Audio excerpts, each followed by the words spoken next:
به نام اسب چی بود؟ تایسون نو سیاه بود. نوایز پروست اومد گفت اعلان کرد رفت. تایس چوانداز اسرائیل. بالا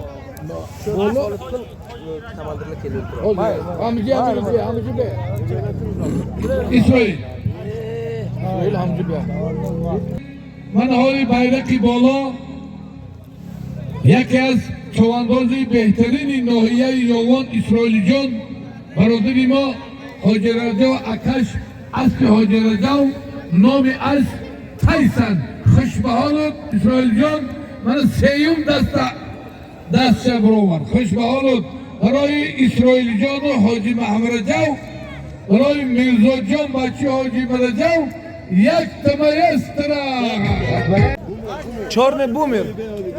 خود اسرائیلی اسب خریدی نبود فای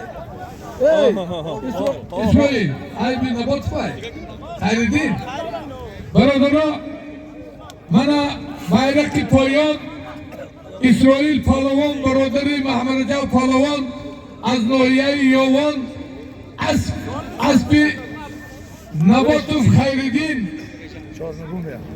نامی از چارنگیم خوش به حالت خیردین جان برای چارنگیم خیردین یک تمایز ترا خوش به حالت کارکنی آلگان